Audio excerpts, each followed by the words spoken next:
what would you write? Write as a definite integral, and we have the Riemann sum that's the limit as n approaches infinity of the sum from k equals 1 to n of 3 times ck squared minus 2ck plus 5 times delta x on the interval from negative 1 to 3.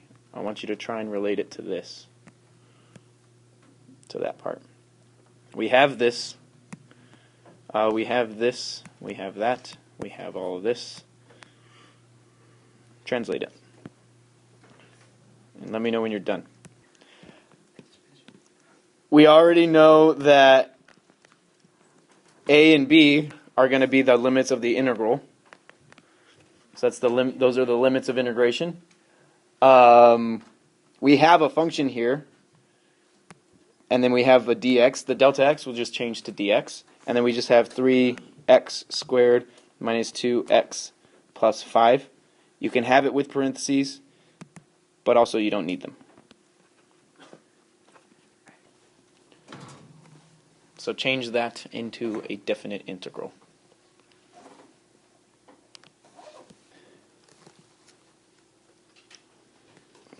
The function is just 1 over 1 minus x dx from 2 to 3. Do we get that? You're just looking at this as a function, that's the dx, and then all of this changes to the definite integral, including that. What does this represent in words? Like, how would you say that in words? The area of the curve and the x-axis. What curve? Yeah, 1 over 1 minus x. So it's the area. Yes. So the area from the x, or like between the x-axis and this curve, 1 over 1 minus x, from x equals 2 all the way to x equals 3. That's all this means. So if I say use area to find the integral, do we know? So use area to find the integral. Do we know what this shape looks like? Close. It's a semicircle, and it's the top part of the semicircle. I'm going to show why real quick. So if I had, this would have a radius of 4, right? So I would have x squared plus y squared equals 16. That for sure is a circle centered at 0, 0 with a radius of 4. And what we did was what happened here is that y was solved for. So I'd subtract x squared. And I get y squared equals 16 minus x squared. And then square root both sides.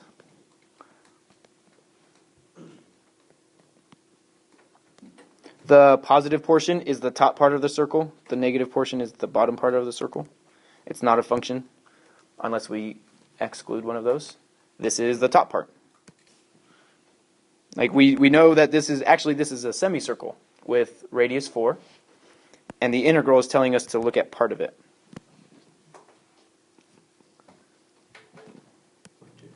All right, let's look at it then. If I used areas, I already know that from negative 4 to 4, I have a semicircle, right? But the integral is saying only calculate it from negative 4 to 0. That corresponds to that area, right?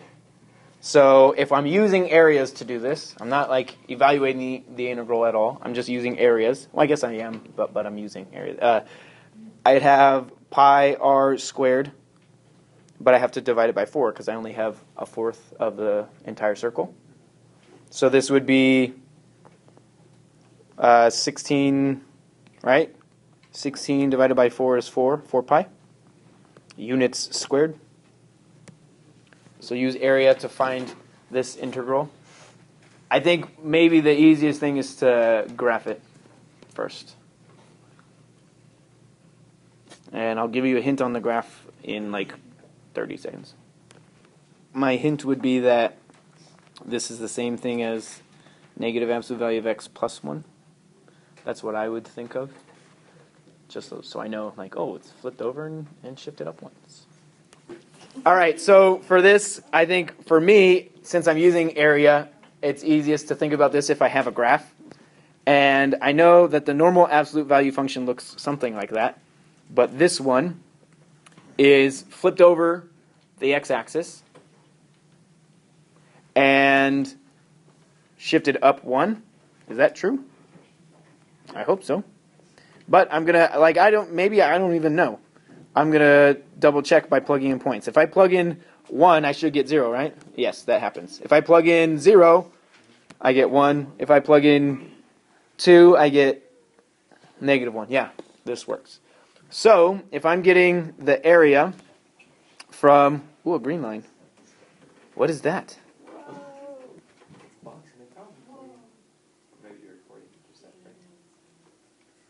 Wait. I've never done this before. Is it only recording? No. Well, I am recording, but I'm curious to see what the video looks like. Okay, so sorry. Let's do this. That would be from -1 to 1. That's just, is that 1? Units squared? Because the base of the triangle is 2. 1/2 times 2 times the height of 1. Or you could do 2 triangles. This is a half, this is a half, add them together, it's a whole. It doesn't matter. You can change those to x's. Right? It's just like, whoop, whoop. See, you can change it to x. No, I mean it also doesn't change the meaning of the problem if you change it to x's. Yeah, use area to find this. It's actually not so bad. The hint is you're graphing y equals alpha, which is the same thing as y equals x if you change those to x's. And then you're finding the area from pi over 2 to pi. I know that, first of all, the graph that I'm looking at is this. Y equals alpha, not infinity. Alpha. Where this is my alpha axis, this is my y axis. And I'm going from pi over 2 to pi. How much distance is that?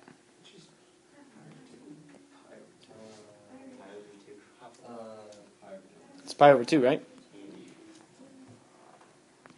Because you need another half. And then also, if I plug in pi over 2, what do I get out?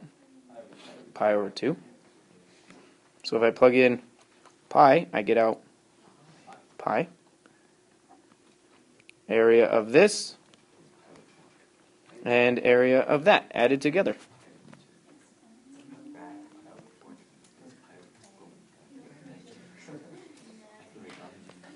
All right, so for this, if you graphed it, you would see this. It's easiest to get the areas separately and then just add them together. This is pi over 2 by pi over 2, so that's just pi squared over 4, right? If you just square it, pi over 2 times pi over 2 is pi squared over 4. And then I'm adding 1/2 times the base times the height of this, right? So then that's just pi squared over 8. Get a common denominator. So 2 pi squared over 8 plus pi squared over 8. 3 pi squared over. Is that what we got? Units squared?